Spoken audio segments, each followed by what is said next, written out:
بسم اللہ الرحمن الرحیم لقد كان لكم في رسول الله أسوة حسنة لمن كان يرجو الله واليوم الآخر وذكر الله كثيرا.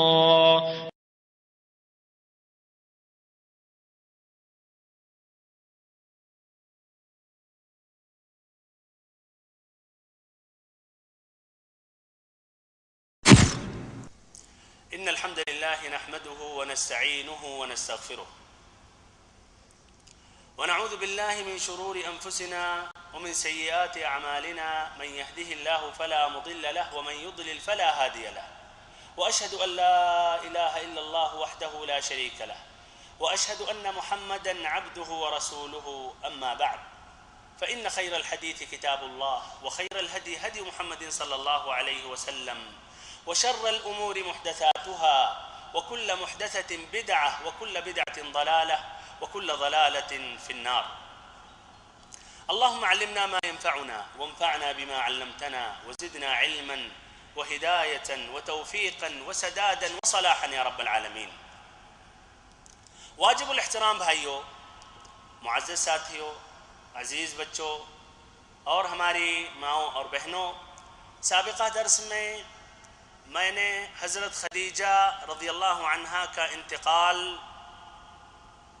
اور پھر اس کے بعد نبی پاک صلی اللہ علیہ وسلم کو طائف کی طرف جانا، طائف کی طرف سفر کرنے کے واقعات ہم نے ذکر کیا. پھر یہ بات واضح ہوئی کہ آپ صلی اللہ علیہ وسلم کے ساتھ طائف والوں نے اس قدر بدسلوکی کی کہ شاید اس قدر بدسلوکی خود مکہ والوں نے، کفار قریش نے آپ کے ساتھ نہ کیا.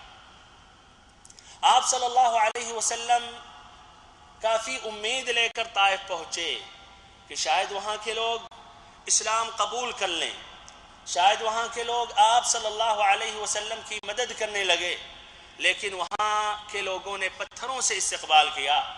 آپ صلی اللہ علیہ وسلم وہاں سے نکلے، نہایت ہی پریشان تھے، نہایت ہی حزین تھے اور غمگین تھے. جب قرن المنازل یا قرن الثعالب تک پہنچے اور اس وقت آپ کو افاقہ ہوا تو دیکھتے ہیں حضرت جبریل امین ملک الجبال پہاڑوں کے فرشتے کے ساتھ آئے ہوئے ہیں. پہاڑوں کے فرشتے نے نبی صلی اللہ علیہ وسلم سے اجازت طلب کی کہ اللہ کے نبی اگر آپ چاہیں تو مکہ والوں کو اخشبین کے درمیان جو شمال اور جنوب میں واقع ہے، ابو قبیس اور قینقعان، یہ دو پہاڑ، اس سے مراد بھائیوں مکہ والے ہیں، نہ کہ طائف والے. ایک غلط فہمی یہ ہے کہ یہ جو جبریل امین آئے تھے پہاڑوں والے فرشتے کے ساتھ، اور جو ملک الجبال نے کہا کہ آپ اگر چاہیں تو دونوں پہاڑوں کے درمیان پیس دیا جائے، وہ مراد ہیں اہل طائف، اس لیے کہ انہوں نے اذیت دی. ہاں تو بات صحیح، انہوں نے اذیت دی، لیکن اس سے کافی اصل اذیت دینے والے مکہ والے تھے. انہوں نے نبی صلی اللہ علیہ وسلم کو مجبور کیا تھا، یہاں تک کہ آپ نکلے مکہ سے اور آپ کی یہ کوشش اور ایک چاہت تھی کہ شاید طائف والے اسلام قبول کر لیں. تو یہ خطاب جو تھا اخشبین سے، یہ مکہ والے تھے، اور اخشبین کا معنی یہی ہے جو شمال اور جنوب میں واقع پہاڑ ہیں، مکہ میں نہ کہ طائف میں. بہرحال اللہ تعالیٰ نے نبی صلی اللہ علیہ وسلم کی تکریم کی اور آپ کو تسلی اور تشفی دی اس واقعے سے، یعنی ملک الجبال کو بھیج کر. پھر مزید نبی صلی اللہ علیہ وسلم کو تشفی اور تسلی ہوئی جب آپ نخلہ یا وادی نخلہ تک پہنچے اور وہاں آپ نماز میں تھے. نماز میں اللہ رب العزت کے کلام کے ساتھ مشغول تھے. کچھ جنوں نے یہ کلام سنا اور انہوں نے اسلام قبول کر لیا. اسلام قبول کرنے کے بعد ایک داعی الی اللہ بھی بن گئے. آپ صلی اللہ علیہ وسلم کی ہمت بلند ہوئی اور آپ نے ارادہ کیا کہ اب دوبارہ مکہ میں داخل ہوں گے، نئے سرے سے دعوت و تبلیغ کا فریضہ انجام دیں گے، اللہ تعالیٰ کا پیغام اللہ تعالیٰ کی طرف لوگوں کو بلائیں گے، اور اس طرح اس راستے میں صبر کرتے رہیں گے۔ انہوں نے یہ بات جب زید بن حارثہ سے کی تو انہوں نے تعجب ظاہر کیا اور کہا اے اللہ کے نبی آپ کس طرح داخل ہوں گے مکہ میں، جبکہ مکہ ہی والوں نے آپ کو نکالا، انہوں ہی نے آپ کو مجبور کیا۔ تو انہوں نے کہا، نبی پاک صلی اللہ علیہ وسلم نے کہا یا زیدو ان اللہ جاعل لما ترى فرجا ومخرجا وان اللہ ناصر دینہ ومظہر نبیہ، کہ اے زید جو حالات دیکھ رہے ہو اللہ تعالی اس سے کشادگی اور نجات کی کوئی راہ ضرور بنائے گا، اللہ تعالی یقیناً اپنی دین کی مدد کرے گا اور اپنے نبی صلی اللہ علیہ وسلم کو غالب کر کے رہے گا۔ آپ صلی اللہ علیہ وسلم مزید قریب ہوئے اور ایسے ہی جبل حراء یا جبل النور کوہ حراء تک آپ پہنچے، اس کے دامن میں ٹھہر گئے۔ آپ صلی اللہ علیہ وسلم نے خزاعہ کے ایک آدمی کے ذریعے اخنس ابن شریق کے پاس یہ پیغام بھیجا۔ کیسا پیغام؟ پیغام یہ تھا کہ نبی محمد صلی اللہ علیہ وسلم اخنس ابن شریق کی پناہ چاہتے ہیں اور اخنس ابن شریق کی پناہ میں مکہ میں داخل ہونا چاہتے ہیں۔ اخنس ابن شریق نے معذرت کی اور یہ کہہ کے اس نے پناہ قبول نہیں کی کہ میں حلیف ہوں اور حلیف پناہ دینے کا اختیار نہیں رکھتا۔ پھر آپ صلی اللہ علیہ وسلم نے سہیل ابن عمرو کے پاس پیغام بھیجا کہ وہ نبی صلی اللہ علیہ وسلم کو پناہ دیں تاکہ اس پناہ کے تحت آپ صلی اللہ علیہ وسلم مکہ میں داخل ہو سکیں۔ تو سہیل ابن عمرو نے بھی معذرت کی اور یہ کہہ کر اس نے پناہ نہ دی کہ بنو عامر کی دی ہوئی پناہ بنو کعب پر لاگو نہیں ہوتی۔ پھر اس کے بعد نبی صلی اللہ علیہ وسلم نے پیغام دیا مطعم ابن عدی کے پاس۔ اس شخص نے، اس مرد نے یہ پناہ کو قبول کی اور جواب دیا کہ ہاں، اور پھر اس کے بعد اپنے بیٹوں کو جمع کیا، اپنے خاندان کے لوگوں کو جمع کیا۔ سب کو جمع کرنے کے بعد کہا کہ میں نے محمد صلی اللہ علیہ وسلم کو پناہ دے دی ہے، تم لوگ تیار ہو جاؤ اور ہتھیار پہن لو اور کعبہ کے گوشے میں جمع ہو جاؤ نبی صلی اللہ علیہ وسلم کے استقبال کے لیے اور ان کی حفاظت کے لیے۔ پھر آپ صلی اللہ علیہ وسلم تک یہ جواب پہنچایا گیا کہ آپ اب تشریف لائیں اور مکہ میں داخل ہو جائیں مطعم ابن عدی کے پناہ میں۔ آپ صلی اللہ علیہ وسلم بیت الحرام میں داخل ہوئے۔ مطعم ابن عدی اپنے گھوڑے پر کھڑا ہوا اور کہا کہ اے قریش کے لوگوں، میں نے محمد صلی اللہ علیہ وسلم کو پناہ دی ہے، تو کوئی خبردار کسی کا حق نہیں بنتا ہے کہ محمد صلی اللہ علیہ وسلم کو چھیڑے۔ آپ صلی اللہ علیہ وسلم زید بن حارثہ کے امراہ کعبہ میں داخل ہوئے یا بیت الحرام میں داخل ہوئے۔ حجر اسود کو آپ نے بوسہ دیا، 2 رکعت وہاں نماز پڑھی، اور مطعم ابن عدی کے خاندان کے افراد، نوجوان بیٹے کھڑے ہوئے تھے اور مسلح تھے، ہتھیاروں کے ساتھ پوری تیاری تھی کہ اگر کسی نے جرأت کی اور نبی صلی اللہ علیہ وسلم کو نقصان پہنچانے کا ارادہ کیا تو اس کا کام وہی تمام کر دیا جائے گا۔ پھر ایسے ہی ان کی پناہ میں اس طرح آپ صلی اللہ علیہ وسلم اپنے گھر میں داخل ہوئے۔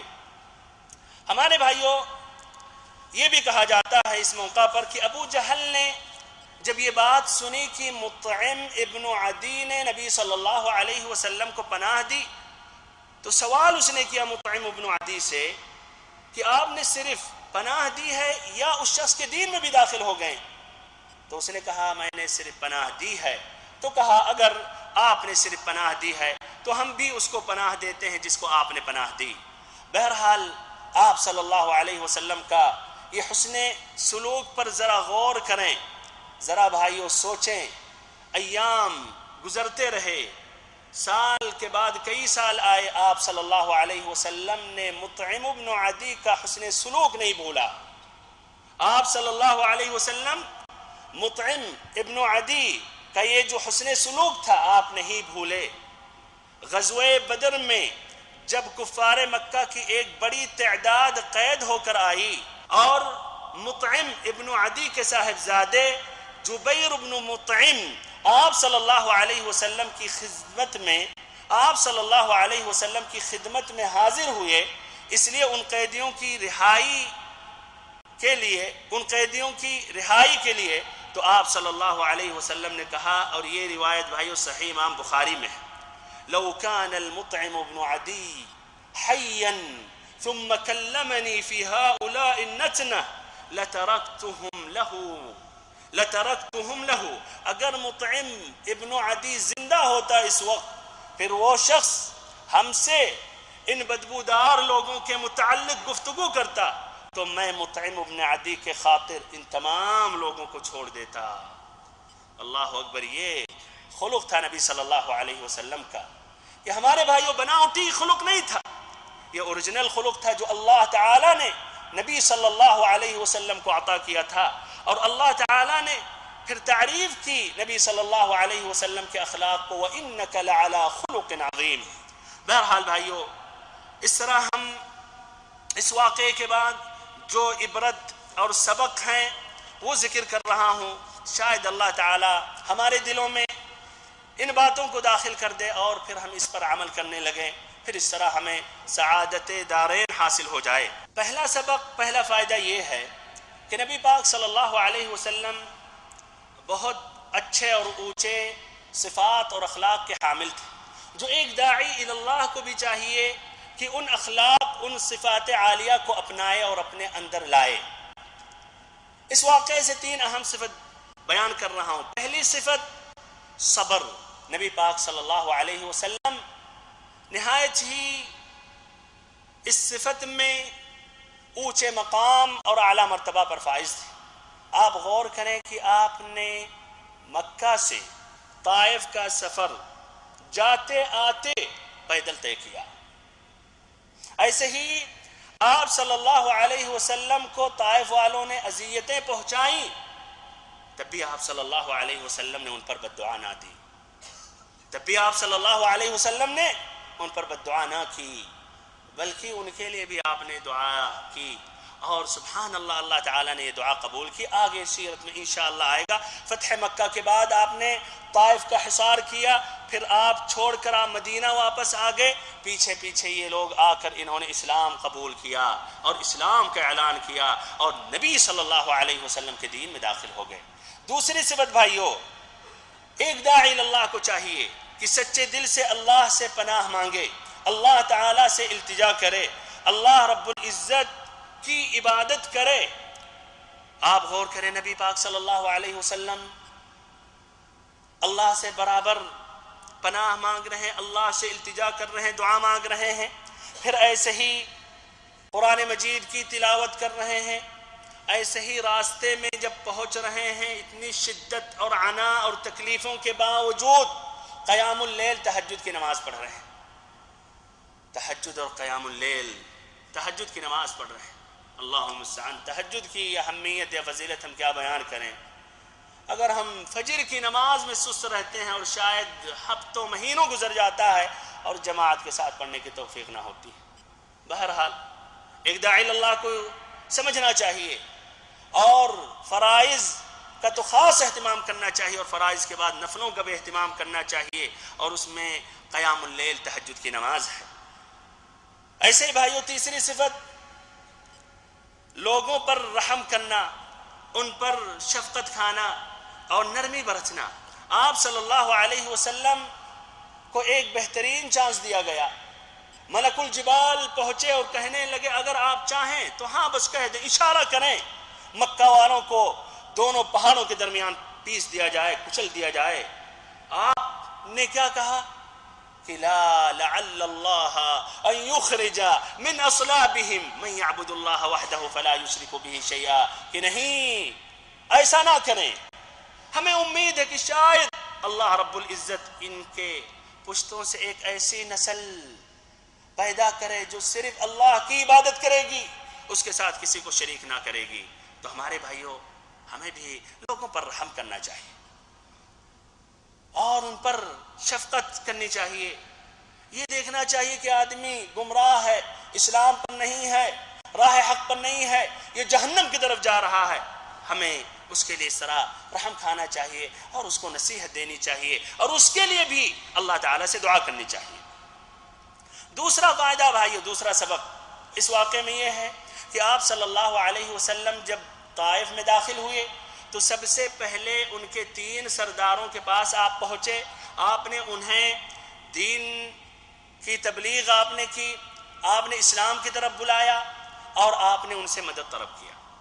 ہمیں بھی چاہیے کہ ہم بھی دعوت اللہ کے میدان میں بڑے لوگوں کا، جن کا اثر ہے، جن کا گہرا اثر ہے لوگوں پر، جس کے کئی لوگ تابعدار ہیں، جس کے کئی لوگ ان کی باتوں کو رد نہیں کر سکتے، ہمیں چاہیے ان کا بھی ہم خاص اہتمام کریں دعوت اللہ کے میدان میں۔ تو جیسے ایک فیملی کو آپ دعوت دینا چاہ رہے ہیں تو سب سے پہلے جو باپ ہے یا اگر دادا ہے، دادا کی چل رہی ہے تو اس سے آپ شروع کریں۔ ایسے ہی کسی گاؤں میں پہنچ رہے ہیں، کسی شہر میں پہنچ رہے ہیں تو آپ وہاں کے جو بڑے بڑے لوگ ہیں، جو مثلا پردھان ہوئے، جو امیر ہوئے، ان تک پہنچیں اور اللہ تعالیٰ کی دعوت کو پیش کریں۔ شاید اللہ تعالیٰ ان کو ہدایت دے دے، اور اگر اللہ تعالیٰ ان کو ہدایت دے دے گا تو آپ کا کام وہ پورا کر دیں گے۔ تیسرا فائدہ بھائیو، نبی پاک صلی اللہ علیہ وسلم نے ان 3 سرداروں سے یہ کہا جب انہوں نے رفض کیا، بلکہ انہوں نے استہزاء اور مذاق کیا، آپ نے کہا اکتموا عنی، کہ اگر تم لوگوں نے رفض کیا، ہماری بات نہیں مانی، ہماری بات کو ٹھکرا دیا، تو کم سے کم یہ بات اپنے تک محدود رکھو۔ اس سے بھائیو ایک اہم فائدہ یہ ہمیں ملتا ہے کہ کبھی کبھی حکمت کا تقاضا یہ ہوتا ہے کہ انسان بہت سے اپنے امور، بہت سے کاموں کا اظہار لوگوں میں نہ کرے، بلکہ خاموشی سے نہایت ہی خفیہ طور پر وہ کام کو انجام دیتے رہے۔ بہت سے لوگ ہوتے ہیں کوئی بات ان کے دل میں نہیں ٹھہرتی، یعنی مجبور ہو جاتے ہیں کہ کسی نہ کسی کو سنائیں، تو سناتے ہیں اور ساتھ ساتھ کہتے ہیں کہ یار کسی کو نہیں بتانا۔ آپ کو صبر نہیں ہوا، آپ نے بتا دیا تو دوسرے کو کیا صبر ہوگا؟ خاصتاً عورتوں میں یہ بات ہے، ہر عورت دوسری عورت سے یہی کہتی ہے کہ آپ اس لیے کہ ہماری خاص بہن ہے، سہیلی، اس لیے آپ کو بس میں کہہ رہی ہوں، صرف آپ کو، اور آپ کسی کو نہیں کہنا۔ وہ ہاں نہایت ہی تاکید کے ساتھ کہتی ہے ہاں انشاءاللہ میں کسی سے نہیں کہوں گی۔ پتہ چلتا ہے آہستہ آہستہ رات ابھی صبح ہوتی نہیں ہے کہ پورے ایریا والے جاننے لگتے ہیں، اور دوسرے دن کا سورج ڈوبنے سے پہلے پورے شہر والے جاننے لگتے ہیں کہ فلاں شخص سے یا فلاں کے گھر میں یہ بات ہوئی ہے اور یہ سامنے یہ بات پیش آئی ہے۔ بہرحال بھائیو، نبی صلی اللہ علیہ وسلم کی اس میں حدیث ہے استعینوا علی انجاح الحوائج بالکتمان فإن کل ذی نعمت محسود، کہ اپنے کاموں کی کامیابی کے لیے خاموشی اختیار کرو، یعنی اعلان ظاہر مت کرتے رہو، اس لیے کہ ہر نعمت والے سے لوگ حسد کرتے ہیں، یا حسد کرنے والے حسد رکھتے ہیں، جلن رکھتے ہیں۔ چوتھا فائدہ بھائیو، ہم اس واقعے میں غور کرتے ہیں کہ زید بن حارثہ رضی اللہ عنہ نبی صلی اللہ علیہ وسلم کے لیے کس طرح قربانی دے رہے تھے۔ جب پتھر پھینک رہے تھے طائف والے تو آگے آ جاتے تھے کہ آپ صلی اللہ علیہ وسلم محفوظ رہیں، اور یہ پتھر ان کے جسم پر لگے اور نبی صلی اللہ علیہ وسلم محفوظ رہیں، جس کے نتیجے میں کئی زخم زید بن حارثہ کو آیا اور سر پر کئی مار، کئی چوٹ آئی۔ ہمارے بھائیوں، زید بن حارثہ نے یہ قربانی دی نبی صلی اللہ علیہ وسلم کے لیے۔ اب وہ نبی اقدس نبی اکرم صلی اللہ علیہ وسلم ہمارے درمیان نہیں ہیں، لیکن ان کی سنت، ان کی سیرت باقی ہے، تو ہم ان کی سنت اور سیرت کی بھی ہم حفاظت کریں۔ اور اگر وہ گستاخ، وہ دشمنان اسلام اگر جرأت کریں کہ نبی صلی اللہ علیہ وسلم کی سیرت پر یا آپ صلی اللہ علیہ وسلم کی سنت کی تحقیر یا مذاق یا انگلی اٹھائیں، تو بھائیو ہم بھی ادھر دفاع کریں اور ان دشمنان اسلام کے خلاف ہم بھی آواز اٹھائیں۔ بہت ہیں وہ مسلمان جو نبی صلی اللہ علیہ وسلم سے محبت کا دعویٰ کرتے ہیں، لیکن خود وہ سنتوں کا اہتمام نہیں کرتے ہیں، سیرت مصطفیٰ کا اہتمام نہیں کرتے ہیں، سیرت مصطفیٰ سنت نبی صلی اللہ علیہ وسلم کی طرف دعوت نہیں دیتے ہیں، بلکہ اپنے اماموں کی طرف دعوت دیتے ہیں، اپنی کتابوں کی طرف دعوت دیتے ہیں، نبی پاک صلی اللہ علیہ وسلم کے احادیث مبارکہ کی طرف دعوت نہیں دیتے ہیں۔ پانچواں فائدہ بھائیو یہ ہے، عداس کے اس واقعے سے، پانچواں فائدہ جو عداس کا واقعہ تھا اس سے ہم متعدد فائدے، متعدد سبق حاصل کرتے ہیں۔ وہ فائدے ذکر کرنے سے پہلے یہ واضح کر رہا ہوں کہ عداس نے اسلام قبول کر لیا تھا، اور اس کی وضاحت ابن حجر نے اپنی کتاب الاصابہ میں کی ہے۔ روایت کرتے ہیں التیمی سے کہ عداس نے نبی صلی اللہ علیہ وسلم سے کہا تھا اشہد انک عبد اللہ ورسولہ، میں گواہی دیتا ہوں کہ آپ اللہ کے بندے اور اللہ کے رسول ہیں۔ ایسے ہی القسطلانی المواہب اللدنیہ میں نقل کرتے ہیں فَأَكَبَّ عَدَّاسٌ عَلَى يَدَيْهِ وَرَأْسِهِ وَرِجْلَيْهِ يُقَبِّلُهَا وَأَسْلَمَ، کہ عداس نبی صلی اللہ علیہ وسلم کے سامنے جھک گئے اور نبی صلی اللہ علیہ وسلم کا سر، ہاتھ اور پیر کو چومنے لگے، وَأَسْلَمَ، اور اسلام انہوں نے قبول کر لیا۔ اس واقعے سے بھائیو متعدد فائدے، متعدد سبق حاصل ہوتے ہیں۔ پہلا فائدہ، پہلا سبق یہ ہے کہ نبی پاک صلی اللہ علیہ وسلم تمام لوگوں کو اسلام کی دعوت دیتے تھے، تمام لوگوں کو اسلام کی طرف بلاتے تھے۔ اس میں آپ کوئی فرق نہیں کرتے تھے، نہ کسی آدمی کو حقیر یا کمتر سمجھتے تھے۔ عداس ایک غلام تھا، آپ صلی اللہ علیہ وسلم نے اسے بھی اسلام کی دعوت دی۔ آپ بڑے لوگوں کو بھی آپ دعوت دیتے تھے، جیسے حبیب، مسعود، عبد یالیل، ایسے ہی عداس کو بھی آپ صلی اللہ علیہ وسلم دعوت دیتے تھے، ابو جہل کو بھی دعوت دیتے تھے، ایسے ہی بلال بن رباح رضی اللہ عنہ کو بھی دعوت دیتے تھے۔ تو آپ صلی اللہ علیہ وسلم اس معاملے میں فرق نہیں کرتے تھے، نہ بڑوں میں، نہ چھوٹوں میں، نہ امیر میں، نہ ایسے ہی غریب میں، نہ آدمی میں، نہ عورت میں۔ دوسرا فائدہ اس واقعے سے یہ ہے، ہمارے بھائیوں اور بہنوں، عداس نے اسلام قبول کیا، لیکن اسلام قبول کرنے کا سبب کیا تھا؟ ہاں بھائیوں، اسلام قبول کرنے کا سبب کیا تھا؟ عداس نے ایک برتن میں انگور پیش کیا، عداس نے انگور پیش کیا تھا نبی صلی اللہ علیہ وسلم کے لیے۔ آپ نے بسم اللہ کہہ کر ہاتھ آگے بڑھایا، پھر آپ نے کھایا۔ یہی بسم اللہ سننے کی وجہ سے عداس نے اسلام قبول کیا۔ تو ایسے بھائیوں، ہم تمام مسلمانوں کو چاہیے کہ ہم جس طرح زبان سے لوگوں کو اسلام کی طرف دعوت دیتے ہیں، تو ایسے اپنے عمل سے بھی دعوت دینی چاہیے۔ ہمیں خود قدوہ حسنہ بننا چاہیے، اسلام کے تعالیم پر عمل کرنا چاہیے۔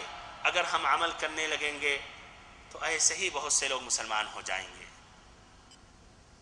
تیسرا بھائیو فائدہ عداس کے واقعے سے یا عداس کے قصے سے یہ ہے کہ عداس کو جب یہ علم ہوا کہ یہ محمد صلی اللہ علیہ وسلم اللہ کے رسول ہیں، تو انہوں نے کیا کیا؟ ہاتھ، پیر، سر چومنے لگے، نبی صلی اللہ علیہ وسلم سے محبت ظاہر کرنے لگے، آپ کی تعظیم کرنے لگے۔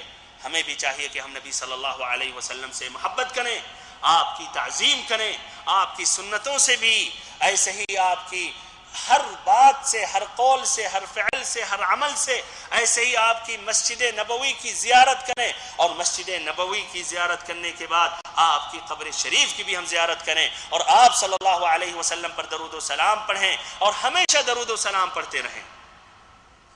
چھٹا فائدہ بھائیو، نبی صلی اللہ علیہ وسلم کے پاس جب ملک الجبال آئے، پہاڑوں کا جب فرشتہ پہنچا اور ایک بہترین چانس اس نے نبی صلی اللہ علیہ وسلم کو پیش کیا، آپ نے وہی جواب دیا جو ابھی میں نے ذکر کیا۔ اس سے کیا فائدہ ملتا ہے؟ دو فائدہ۔ پہلا فائدہ یہ ہے کہ اس میں نبی پاک صلی اللہ علیہ وسلم کے لیے ایک بہترین، اس میں نبی پاک صلی اللہ علیہ وسلم کے لیے ایک عظیم معجزت ہے، ساتھ ساتھ آپ کی تکریم و عزت اور تسکین و تسلی تھی۔ دوسرا فائدہ کہ آپ صلی اللہ علیہ وسلم کے جواب سے آپ صلی اللہ علیہ وسلم کا جو ہدف اسما ہے، جو آپ کا جو مقصد ہے دعوت و تبلیغ کا، وہ ظاہر ہوتا ہے۔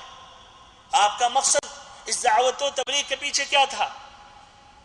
حکومت یا بادشاہت یا کرسی حاصل کرنا یا لوگوں میں مشہور اور معروف ہونا؟ ہرگز نہیں۔ آپ کا مقصد تھا لوگوں کے دلوں میں ہدایت ڈالنا۔ آپ کا مقصد تھا کہ لوگ مسلمان ہو جائیں۔ آپ کا مقصد تھا لوگ موحد ہو جائیں۔ آپ کا مقصد تھا کہ لوگ شرک سے توحید کی طرف آ جائیں، لوگ ظلمتوں سے تاریکیوں سے نور کی طرف آ جائیں۔ اور اگر آپ کا اور کچھ مقصد ہوتا تو بھائیوں منہ بھرتے ہوئے کہتے ہاں ابھی مکہ والوں کو دونوں پہاڑوں کے درمیان پیس دیں۔ آپ کا مقصد کہ بھائیوں دنیاوی امور نہیں تھا، عظیم مقصد یہی تھا کہ یہ لوگ جہنم سے بچ جائیں، یہ لوگ کفر سے نجات پالیں، اسلام میں داخل ہو جائیں، جہنم کے بجائے مرنے کے بعد جنت میں داخل ہو جائیں۔ ہمارے بھائیوں ایسے ہمارا بھی یہی مقصد ہونا چاہیے دعوت اللہ کے میدان میں۔ ساتواں فائدہ بھائیوں یہ ہے کہ ایک مومن، ایک مسلمان کبھی مخصوص ہدف، مخصوص مقصد کے لیے کوششیں کرتا ہے، محنتیں کرتا ہے، لیکن اس مقصد میں کامیاب نہیں ہوتا ہے، لیکن اللہ تعالیٰ اس کے بدلے میں کوئی اور دوسرے مقصد میں کامیاب کر دیتا ہے، کچھ اور بھلائی عطا کر دیتا ہے، کچھ اور راستہ کھول دیتا ہے۔ آپ صلی اللہ علیہ وسلم کو طائف والوں نے تکلیفیں دی، اذیتیں پہنچائیں۔ آپ وہاں سے جب واپس ہوئے اور وادی نخلا تک پہنچے، وہاں جنوں نے بھائیو اسلام قبول کر لیا۔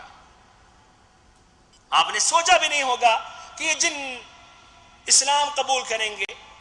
اور بتایا میں نے پچھلے درس میں کہ آپ صلی اللہ علیہ وسلم کو بعد میں علم ہوا کہ کچھ جنوں نے اسلام قبول کیا، کہ کچھ جن نے اسلام قبول کیا، جب اللہ تعالیٰ نے قرآن مجید میں سورۃ الجن اور ایسے ہی سورۃ الاحقاف کی آخری آیتیں نازل کی۔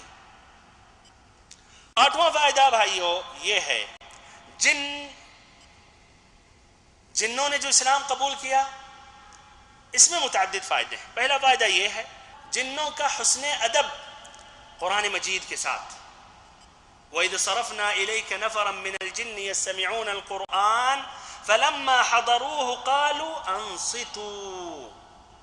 اللہ تعالیٰ نے جنوں کو جب بھیجا اور نبی پاک صلی اللہ علیہ وسلم کو انہوں نے قرآن پڑھتے ہوئے سنا تو آپس میں انہوں نے کہا انصتو، خاموش ہو جاؤ، اور خاموشی سے نہایت غور و فکر، تدبر اور تأمل کے ساتھ انہوں نے سنا۔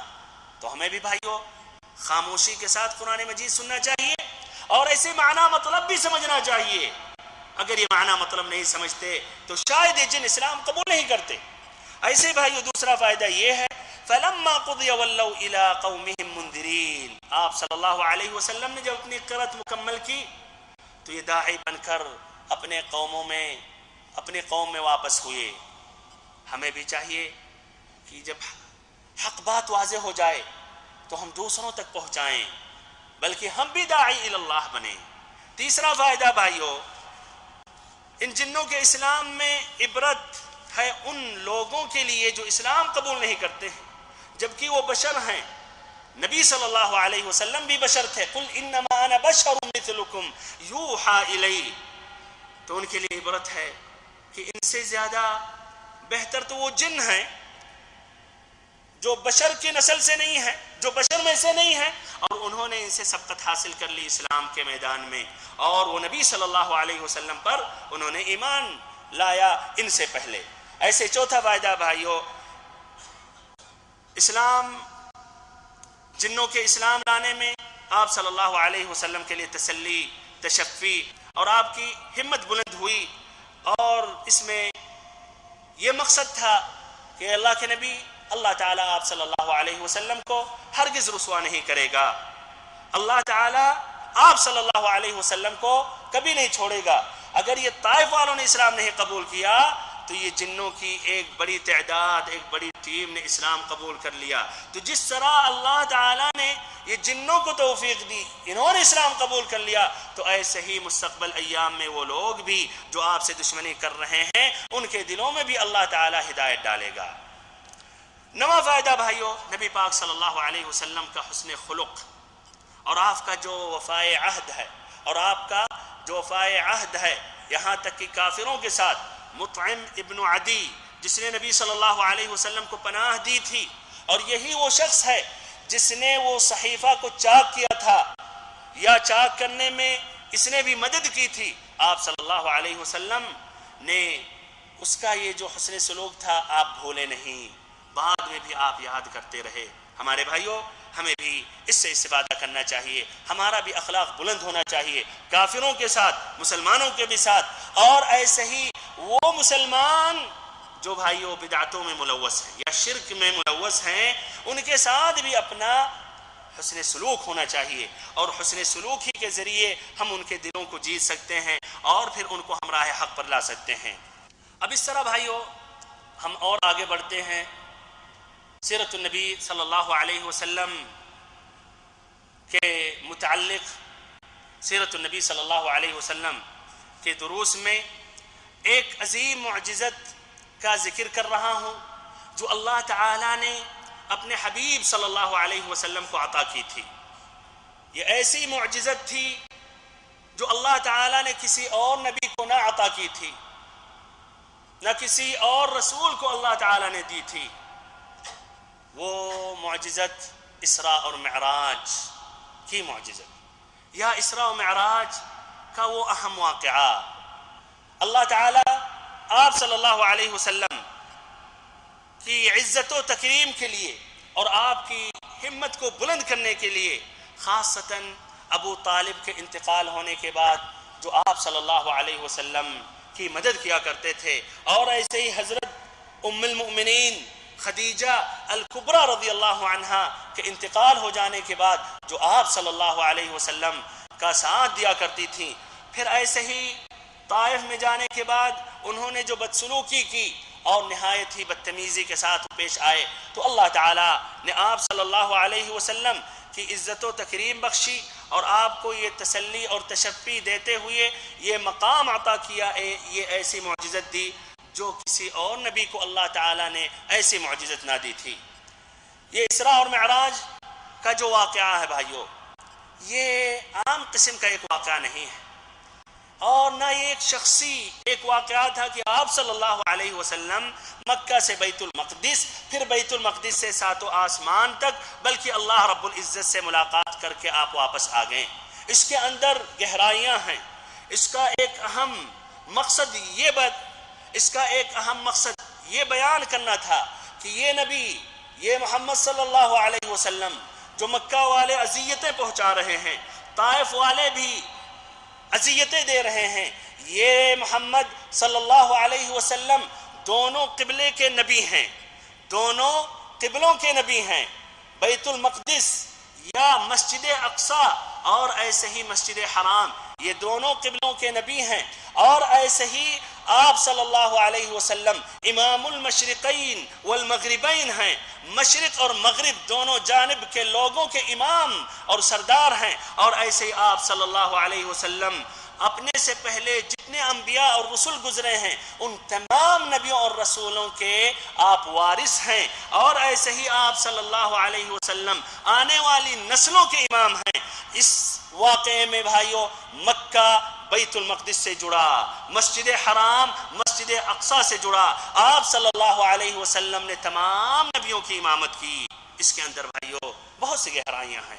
بہرحال یہ واقعہ کب پیش ہوا، اس واقعے کے تفصیلات کیا ہیں، اس واقعات کی تفصیلات کیا ہیں، پھر ایسے ہی اس واقعے کا ثبوت کیا ہے، کیا بالکل ثابت ہے یا اس میں کچھ شک ہے.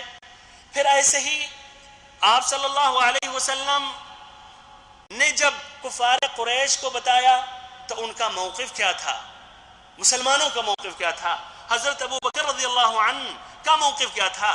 پھر ایسے ہی یہ جو سفر آپ نے طے کیا کیا جسد و روح دونوں سمیت آپ نے طے کیا یا صرف روح کا سفر ہوا اور جسد مبارک آپ کا اپنی جگہ ہی تھا؟ پھر ایسے ہی کیا آپ نے رب العزت کو اپنی آنکھوں سے آپ نے دیکھا، عیاناً دیکھا یا نہیں دیکھا؟ اس کے علاوہ بھی اور نقاط ہمارے بھائیوں انشاءاللہ آئیں گے۔ یہ واقعہ کب پیش ہوا؟ یہ واقعہ کب پیش ہوا؟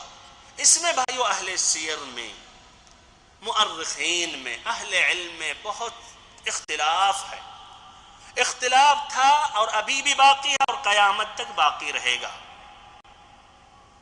کوئی نہیں کہہ سکتا بالضبط کہ واقعہ اس دن اور اس تاریخ، اس مہینے میں اور سال میں واقع ہوا۔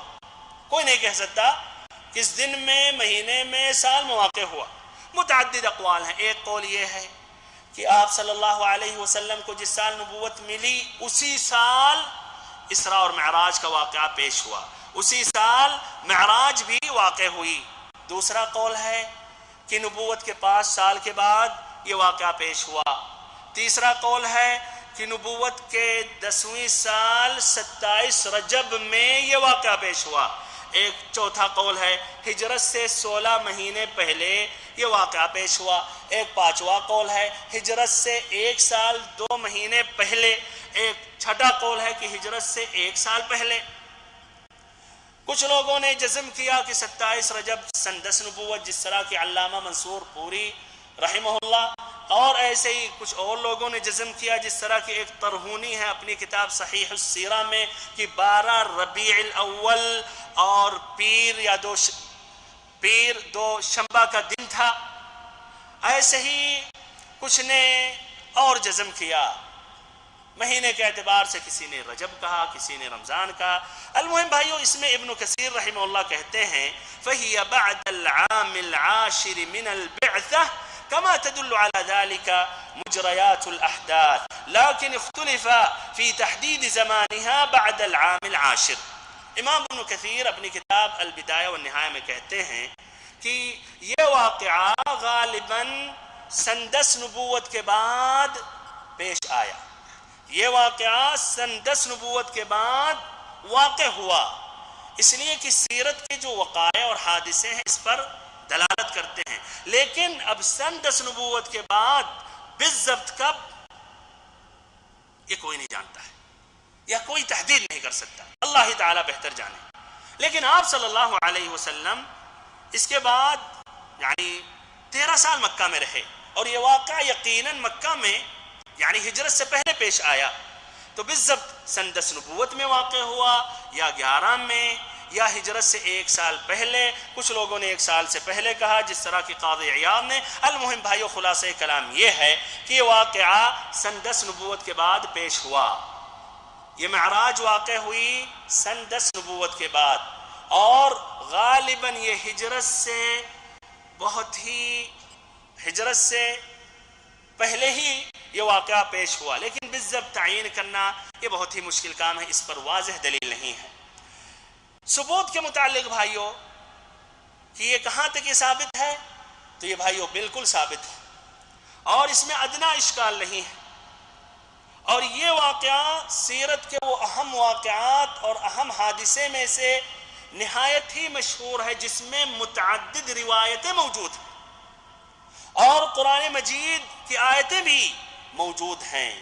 اسراء کا ذکر سورت بنی اسرائیل اسراء میں آیا اور معراج کا ذکر سورت النجم میں آیا، اور ایسے ہی متعدد روایتیں ہیں جس میں صرف 20 روایتیں صحیح امام بخاری میں ہیں جو 6 صحابہ سے روایت کرتے ہیں، اور ایسے ہی 18 روایتیں صحیح امام مسلم میں ہیں جو 7 صحابہ کرام سے روایت کرتے ہیں۔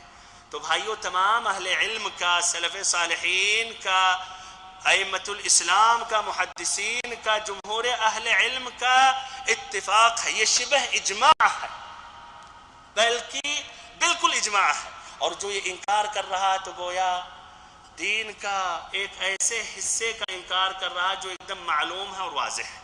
جس طرح کہ اگر کوئی کہے یار نماز تو فرض نہیں ہے، میں نہیں جانتا ہوں، یہ نمازیں فرض نہیں ہے، یا یہ روزہ فرض نہیں ہے، میں نہیں جانتا ہوں، انکار کرے یا کہے میں نہیں جانتا ہوں، تو ایسے ہی اسراء اور معراج کا جو انکار کر رہا وہ بھی اسی کے مانند ہے، یہ بھی اسی طرح ہے۔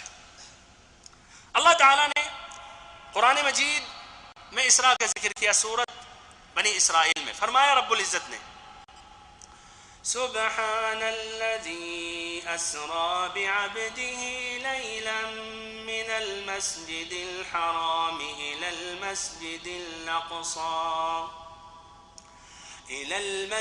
الأقصى الذي باركنا حوله لنريه من آياتنا إنه هو السميع البصير، کہ وہ ذات ہر عیب سے پاک ہے جس نے اپنے بندے کی سیر کرائی رات ہی رات مسجد حرام سے مسجد اقصی تک، جس کے آس پاس ہم نے برکت دے رکھی ہیں، اس لیے کہ ہم اسے اپنی قدرت کے بعض نمونے دکھائیں۔ یقیناً اللہ تعالیٰ سننے دیکھنے والا ہے۔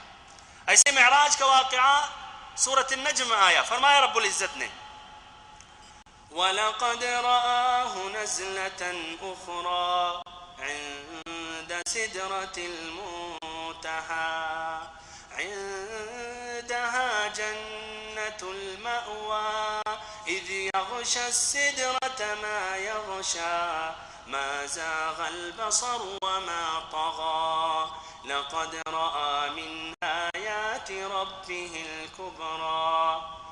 اسے تو ایک مرتبہ اور بھی دیکھا تھا، یعنی نبی صلی اللہ علیہ وسلم نے جبریل امین کو حقیقی شکل میں، آپ صلی اللہ علیہ وسلم نے جبریل امین کو 2 مرتبہ ان کی حقیقی شکل میں دیکھا، ایک مرتبہ کا ادھر ذکر آیا۔ اس کے پاس جنت المأوا ہے، جبکہ سدرہ کو چھپائے لیتی تھی وہ چیز جو اس پر چھا رہی تھی، نہ تو نگاہ بہکی نہ حد سے بڑھی، یقیناً اس نے اپنے رب کی بڑی بڑی نشانیوں میں سے بعض نشانیاں دیکھ لیں۔ اللہ تعالیٰ سے آخر میں دعا کرتا ہوں اللہ تعالیٰ ہم سبھی کو توفیق عطا کرے۔ انشاءاللہ اگلی ملاقات میں اس موضوع کو آگے بڑھاؤں گا اور ایسے ہی تفصیل سے بات انشاءاللہ آئے گی کہ آپ صلی اللہ علیہ وسلم نے کن کن سے ملاقاتیں کی اور اللہ تعالیٰ تک آپ جو پہنچے۔ اللہ تعالیٰ ہم سبھی کو دین کا عالم بنائے، دین پر عامل بنائے، دین کی طرف داعی اللہ بنائے۔ ہم سبھی کو نبی پاک صلی اللہ علیہ وسلم کی سیرت مبارکہ میں، سیرت مطہرہ میں جو بھری ہوئی عبرتیں ہیں، دروس ہیں، ان سے استفادہ حاصل کرنے کی توفیق دے۔ وصلی اللہ وسلم وبارک وانعم علی عبدک ورسولک محمد۔